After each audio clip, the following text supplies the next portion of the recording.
Electricity. Imagine trying to live without it or all the things we plug into it. But even though our technology seems to change every day, the power grid hasn't changed much in 100 years. What the utilities did and did very well was built a very reliable electric delivery system that just sends electrons one way, as you've observed. That system is not intelligent. It frankly is dumb. So if we want to know anything about the system, we have to go out and look at the system, physically look at the system. It doesn't talk to us. In this age of instant communication, it seems unthinkable that the grid can't communicate. But scientists are now developing a smart grid that not only communicates with electrical devices, but can turn them on and off to avoid blackouts. The National Science Foundation created an energy center devoted to creating smart grid technology, and it's located at North Carolina State University. This is the only one selected to focus on the smart grid and new technologies to help the smart grid become even smarter. So how does a smart grid work? This prototype, installed by Duke Energy, uses a Wi-Fi connection to talk to individual meters, just like computers talk to each other over the internet. It can detect any appliance plugged in and measure its use. This coffee maker can talk to you and tell you how much energy it's using. Right. That's right. In a Duke Smart Grid study, volunteers allowed their appliances to be managed so that, for example, the dryer won't start until the oven is done preheating. We reduced peak by between 9 and 20%, and nobody noticed. Nobody even noticed.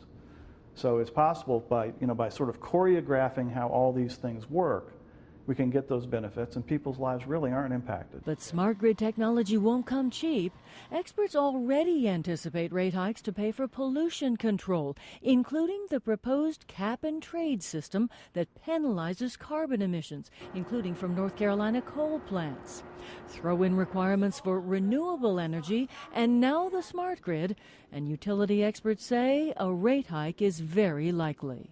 There is an upfront cost that we're going to have to bear to have the technology in place to enable this. But in the long run, it'll save money, allow us to operate the system more efficiently, and make us where we don't have to build the power plants and can use other technologies that'll keep prices down in the future.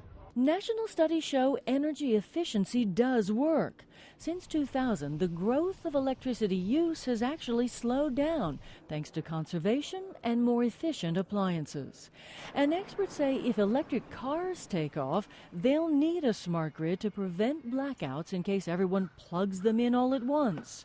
The key is to delay charging until late at night when there's plenty of electricity to go around. One national lab actually did a study that said almost 3/4 of the vehicles in the country could be electric vehicles without adding any capacity to our electric grid.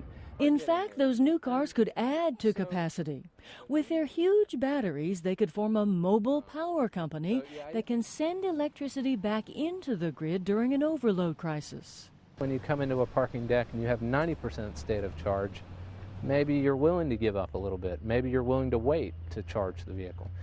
And if a storm knocks out power, that battery could come in very handy at home.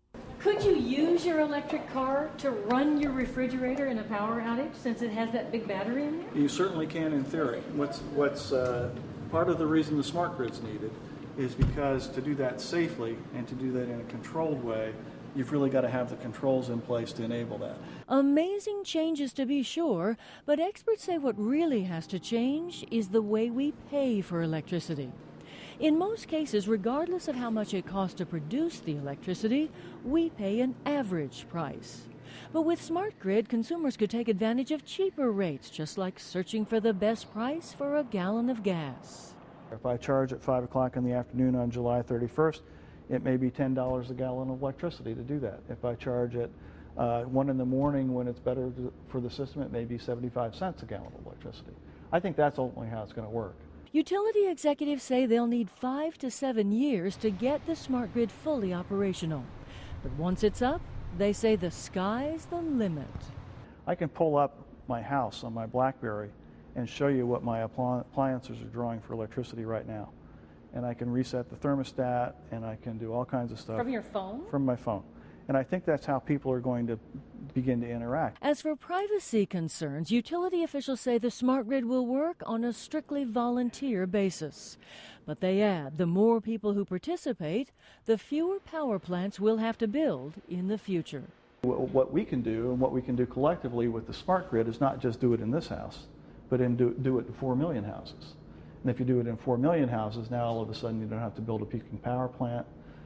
You can really manage the system much more effectively, and you've got the power of those large numbers working for you. The power to save power, that is what the smart grid is all about.